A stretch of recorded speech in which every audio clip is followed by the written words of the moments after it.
Hello and welcome to Auditor Training 2021.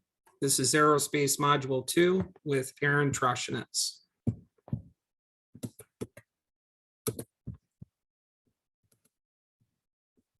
So for this particular module, we're basically going to be going through a series of upcoming changes and trying to appropriately highlight specific changes with AS 9104-1, AS 9101, and AS 9104-3. All the items being shared are from the recent IAQG March 2021 report out on any of the above standard update releases. So let's start with AS 9104-1 changes. This is really the foundational standard to everything we do with aerospace. So as you'll see with these series of changes, there's a lot of things that are going to affect how we conduct the audit activity itself. A lot of work was put into that. So the rationale for the changes, there are still a lot of misalignments, specifically within 1721, 1711, and most notably, I think the IEF mandatory documents as well. So what the AS 9104-1 writing committee was really focused on was really trying to reel in some of those misalignments, as well as ensure that duplication of requirements was not taking place in the AS 9104-1 standard. So what you'll find is where they could set things aside to where they may already be covered in 1721 or certainly IF mandatory documents, they've taken the steps to do that effectively with this rewrite. So scope of changes, key changes. So the AS 9104-1 document that is presently gone through ballot and is about to go into the next phase, which is transition, is a complete rewrite of the existing standard. The standard, again, contained requirements that are complementary or in addition to 1711, 1721. You can see the IEF mandatory documents outlined there, as well as some of the other changes that we'll talk about, 9101, 9104-2, which we don't have that information presently, but we do have 9104-3 as well. So one of the key themes that you see there at the bottom is significant step up in the drive to reduce QMS nonconformance and oversight with a built-in of audit reductions for consistently high-performing conforming organizations. So what that speaks to is what we're going to talk about with the OCAP changes that are coming forth. So some other additional items to mention, the revised AS 9104-1 standard also includes modified requirements for the IAQG committee, its self-oversight management of the ICOP scheme, including the regional management structures. AB witness audits and file reviews, there are some changes there.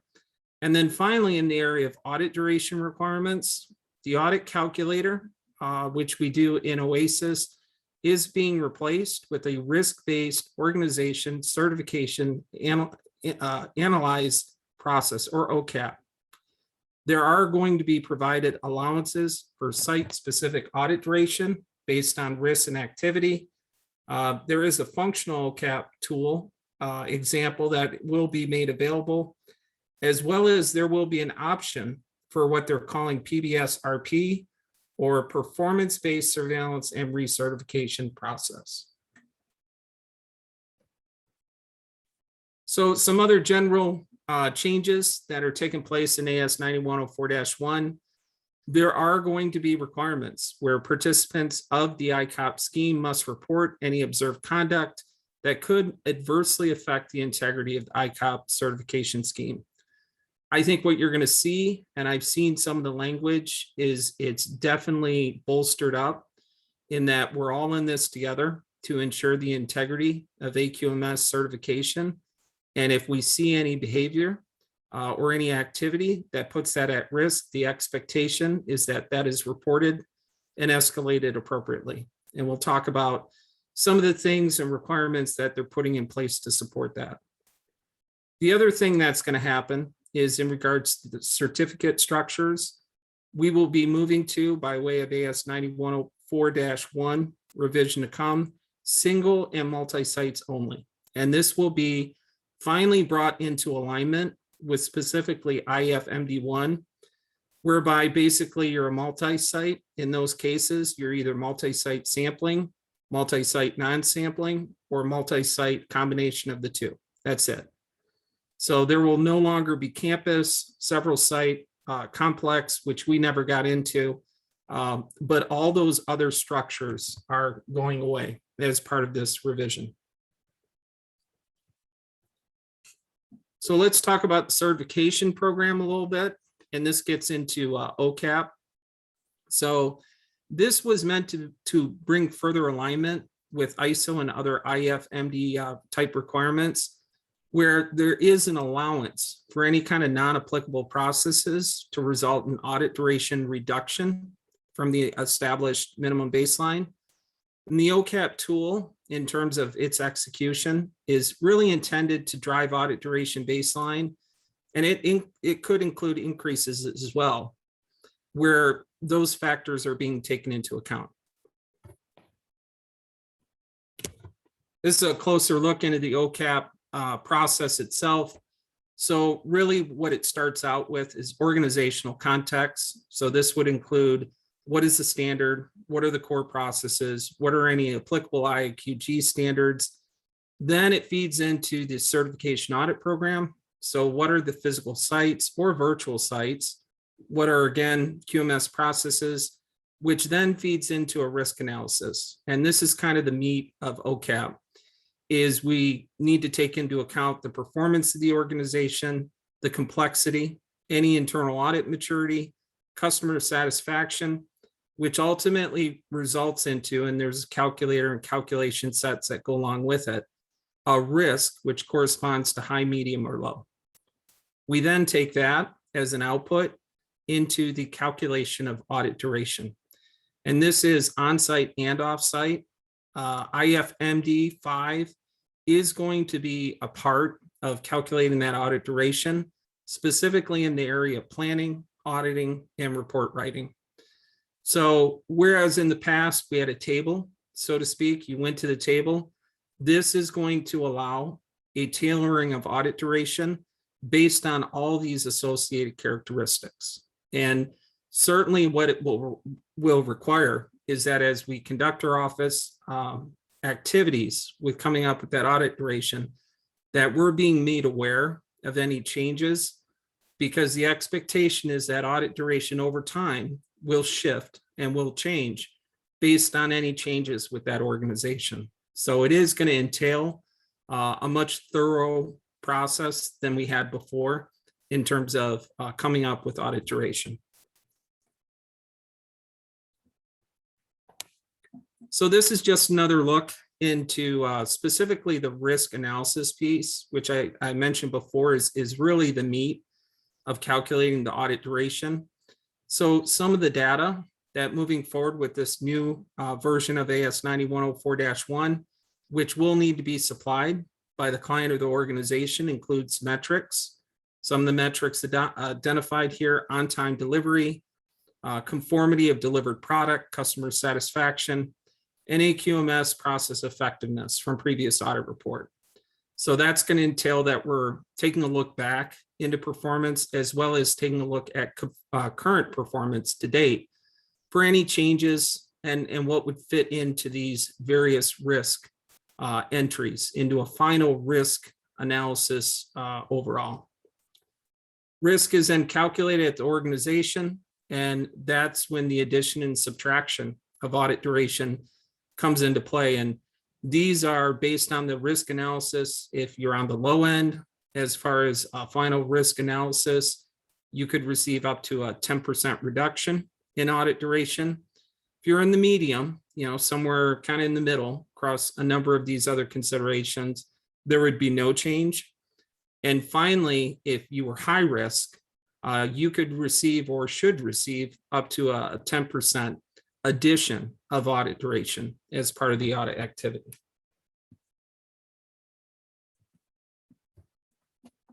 So the other piece of this in the CB certification program is the performance-based surveillance recertification process, or PBS/RP.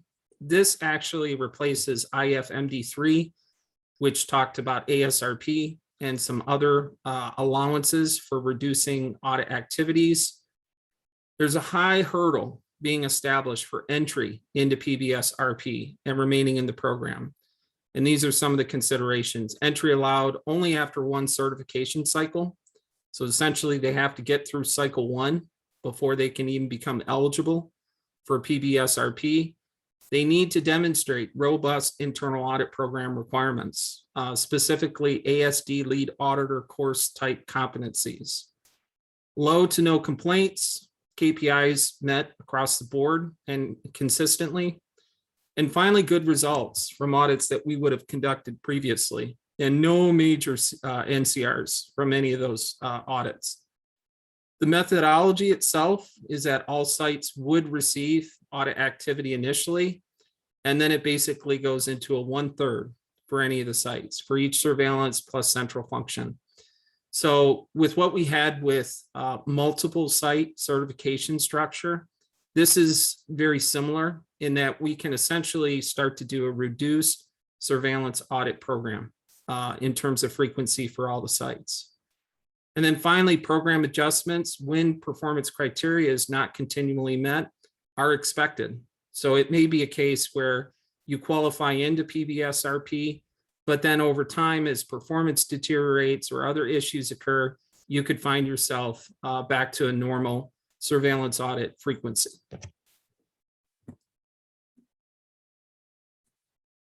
So some additional considerations. There is flexibility again with the audit duration in terms of determining the amount of calculated audit duration to be used at site. There is actually requirements that will allow an increase allowance of remote audit up to a 50% max. So that is being built into the requirements itself. And then audit duration is based on the results of the OCAP and justified and supported with audit documented information. So what that's going to entail is that when we go to supply any audit duration, if anyone were to review it, that we have supporting justification for how we arrived at that audit duration accordingly. In regards to audit report writing, offsite time for report writing may be used during the performance of an on-site audit. So we'll have detailed requirements in terms of report writing. And then finally, auditor rotation. This will be required after a maximum of 6 consecutive audits, unless justification is submitted and approved by the accreditation body. So next steps with AS 9104-1. Certainly a lot to consider, a lot of changes that again are going to serve as the foundational piece with our aerospace program moving forward. The ballot timing was actually completed back in October 2020. The estimated completion of the standard release is or was basically now, July 2021. We have not received any kind of notification, but we expect that once the standard release is made, and it will be happening soon, transition plans will be developed for both the accreditation bodies and CBs.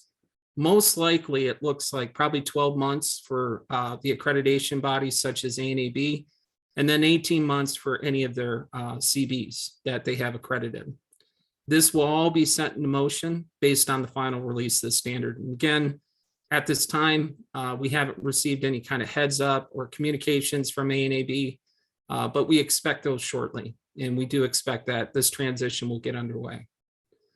CBs would need to appropriately transition clients with some transition activity. This is to be determined. We don't know what that activity is going to look like, but there will be a transition from the client end of things. And then once those transition plans are announced, SQA will be coordinating the appropriate client and auditor communications and training. So that is it for AS 9104-1. Moving on to AS 9101. So some of the rationale for the changes with AS 9101. There is an update of requirements to align with the planned requirement changes for AS 9104-1. Again, AS 9104-1 is the foundational piece. So you would expect any of the supporting standards within the AS standard library will have some affected changes, and we'll go through some of those. There was really a focus to improve audit report forms based on survey feedback, and we'll take a look at some of those changes. So a lot of the forms, and consequently those form changes will come over into OASIS, is based on streamlining, reducing redundancies, or any non-value added areas of the report, which I think they did a good job on in terms of tackling that. As always, incorporation of current clarifications and resolutions. So as with any kind of standard revision that's underway, they always take an opportunity to reflect upon any clarification, communiques that have to go out, as well as any resolution log entries.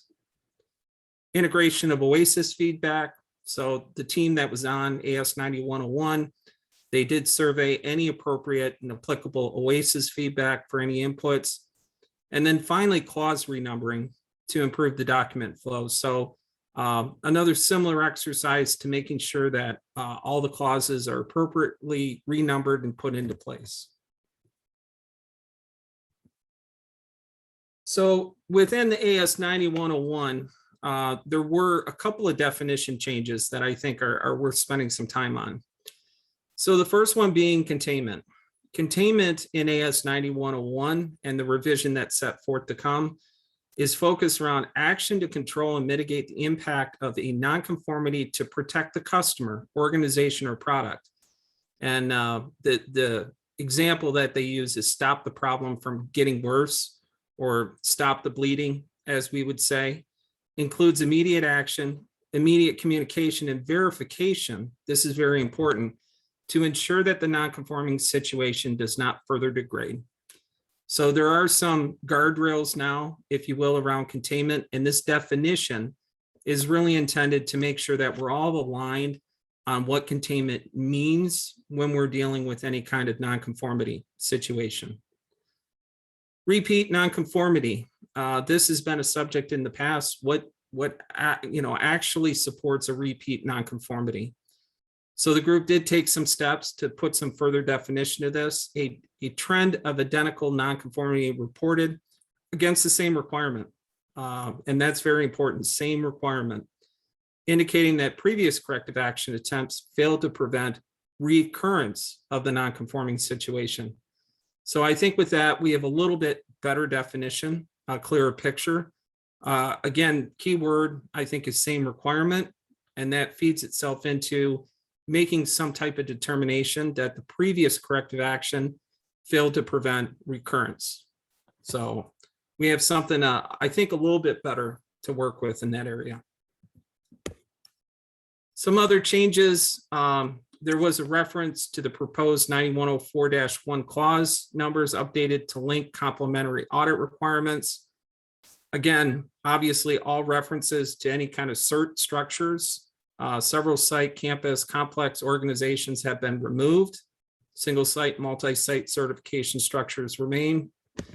The term ASRP, again, that was the reference to IFMD covering ASRP, has been replaced by performance-based surveillance recertification process, or PBS/RP. The term CAT, which is computer assisted auditing techniques, has been replaced with ICT to bring that more in alignment with the IFMD correspondingly. And then any reference to integrated/combined audits has been replaced by integrated management system audits. Essentially the same concept, just a different way of calling it what it is. We typically do not get involved in those types of activities. Some other interesting changes: the requirement to audit the purchasing process during each on-site audit annually has been removed. So moving forward, when AS 9101 comes into place, you will no longer see that requirement in the standard. Existing requirement adjusted to state that all stage 1 audits include an on-site evaluation.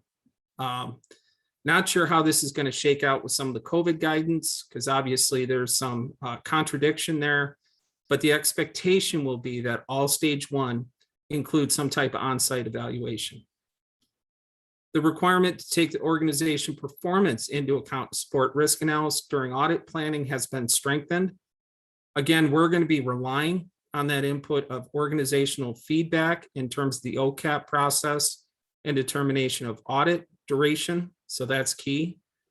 And then finally, a statement that all audit reporting is managed electronically using the OASIS database has been added. Always an expectation, but I think by having some strengthened language around this statement within the standard should help with any kind of clarification. Additional changes, text has been clarified to state that process names need to be consistent in the audit plan, QMS, process matrix, and pair, and need to correspond to the process names defined by the organization. We talked about this in module 1. This is an area of continued ECP findings. I know I mentioned during the module 1 training that this is coming. Well, here it is. And certainly something we need to be mindful as we're putting all those documents next to each other is a clear flow of process names and making sure we're consistent. There is a requirement. Again, I mentioned how much we're going to be relying on the client for some of the OCAP input data to the CBs. There will be a requirement that that information is submitted a minimum of 90 days prior to basically any upcoming audit activity.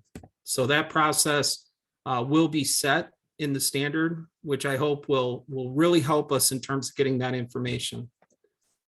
And then additional requirements were added to ensure that each on-site audit verifies the following: scope of certification, and basically the accuracy, and I would say the continued achievement of any OCAP data provided. So that will be built into our audit process, is that we ensure that performance is the same, that there is no deterioration as to that would itself require us to consider additional time. Requirement for the CB and the audit team leader to set up the audit in OASIS prior to each audit has been added. This is something we've always done. I can't recall any issues with, but evidently it has been an issue for others. So that requirement will be in the standard. Clarify that a single audit report may be issued for integrated AQMS audits. Again, we don't get involved in integrated AQMS audits, but if you were doing, for instance, 9100, 9110, 9120, some combination, this would allow you to have one single audit report produced at the conclusion of the audit.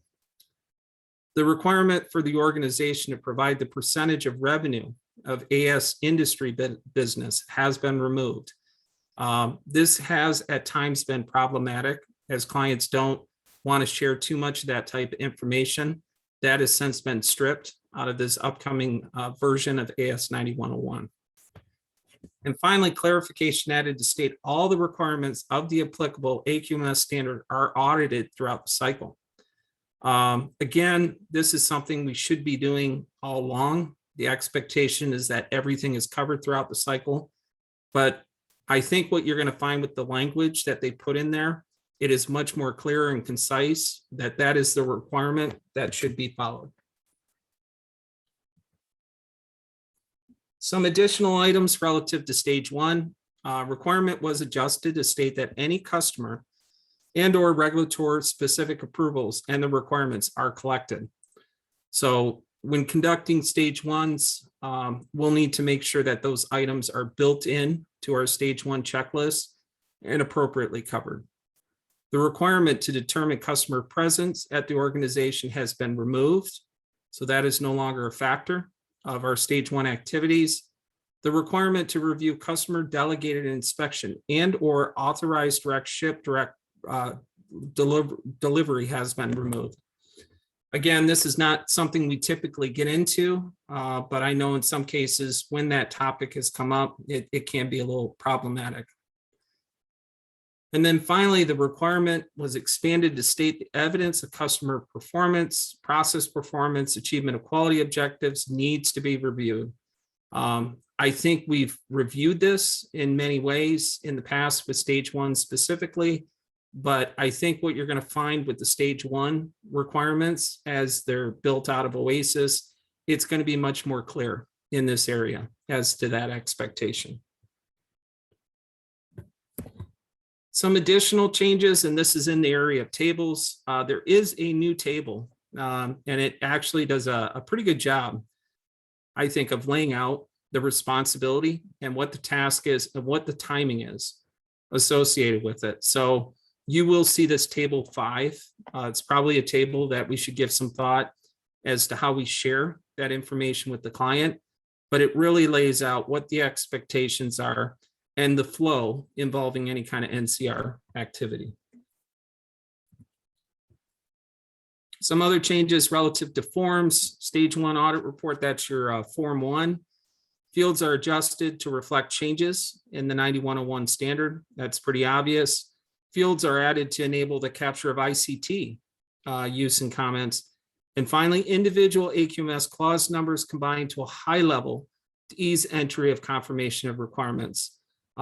This is something that I think is an improvement worth noting, just because I think as you review Form 1s, it can become very cumbersome when you're dealing with subclauses and breakout of requirements to detail that information out. So I do think that is an improvement worth noting. QMS process matrix, this is the Form 2, fields adjusted to reflect the changes in the standard, as well as some AQMS clause numbers combined, again, to ease entry of any kind of conformity information. So again, we're trying to compress all that entry of information at a very specific clause level into more easy to manage summary sections. Paraform, again, fields adjusted to reflect changes in the 9101 standard, as well as, and I haven't reviewed all these yet, but non-value added fields were being removed. So we'll have to see how that shakes out. But my understanding is the paraform is much more streamlined and much fewer sections to fill out. NCR Form 4, additional fields expanded, or I'm sorry, added to expand the capture of containment, date, ownership, and acknowledgement. We talked about containment before. I think with the expectation, there is some definition with it. You can pretty much count that that is going to be a much more scrutinized section of the NCR report moving forward. Moving on to the audit report, or Form 5, fields adjusted to reflect the changes in the standard. And then the supplemental report, which we seldom use, Form 6, this optional report has been removed. So supplemental audit report is no longer in play. And frankly, that's just as well. I think there was a lot of confusion as to when to use it, how to use it. So we will see the removal of the Form 6 altogether. So moving on to AS 9104-3 changes. We don't talk about AS 9104-3 much, but it is a very important standard. And I think with what you're going to see with some of the upcoming changes in AS 9104-3, a lot of it is around the auditor and how auditors are managed. And we will have a lot of new requirements for us as a certification body to specifically work in the area of auditor management and performance. So rationale for changes, removal and replacement of some outdated content in the standard, inclusion of some of the 9104-3 resolutions, again, inclusion of related content from AS 9104-1. That's the foundational standard. You can see it impacts the other standards correspondingly. Clarification of work experience and knowledge requirements. There was a lot of work done in this area to kind of clarify things, make them more concise, easy to understand. General restructuring of the document for simplification. And then finally, probably the most significant impact in associated change, inclusion of an auditor performance monitoring and feedback process. So I wanted to take a moment to share some of the inputs into the revisions as what's been provided to us. So there were three sets of inputs, if you will, that were key into driving some of the changes with AS 9104-3. So the first set of associated inputs was member companies, CB program managers, of which we had participation with, ABs and OP assessors. And this was conducted through surveys related basically to auditor competency and what observations might be out there. We were asked a value or there was an assigned value really to each question. And what the results came back with was somewhere in the neighborhood of 3.54 to 3.92 in terms of auditor competency on a scale of 1 to 5, with 5 being high. So as you can see from that collection of data, some opportunity for us to further reflect upon auditor competency and how it's being managed. The second set of inputs was collected from CBs, and this was really derived from CB audit records. And the key finding here, and there were some statistics that they put together, our auditors are 3.4 times more likely to write NCRs when being independently witnessed. So the concern there is if I'm not watching you, you're not writing NCRs. And that was a concern that's been out there for some time. I know it's monitored quite closely in automotive. And I think for aerospace, we're about to see that come into the lens of auditor evaluation, both at a CB as well as an oversight level. And then the third set of inputs was relative to auditors. And some of you may have taken the opportunity to participate in some of the surveys that went out. This just related to conducting the audit. What is it from the auditor's perspective that are issues or considerations with conducting an aerospace audit?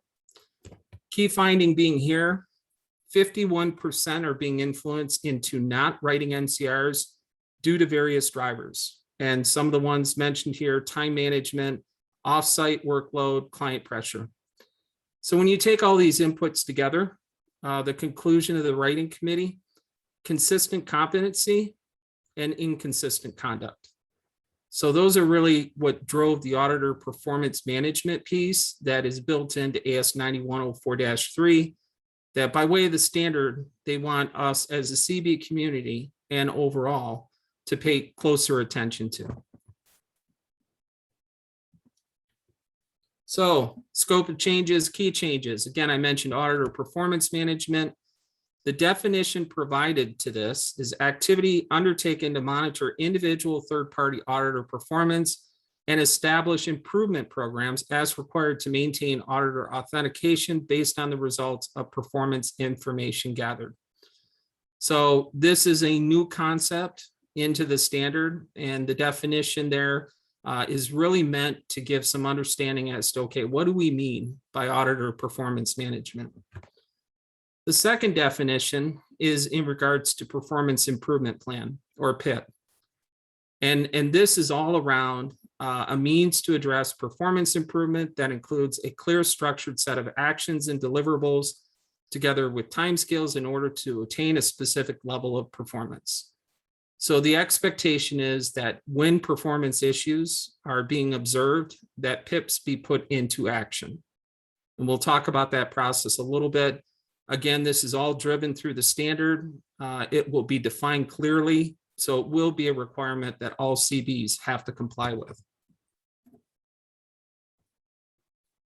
So if we look at some scope of changes, key changes, the first one in terms of initial auditor authentication.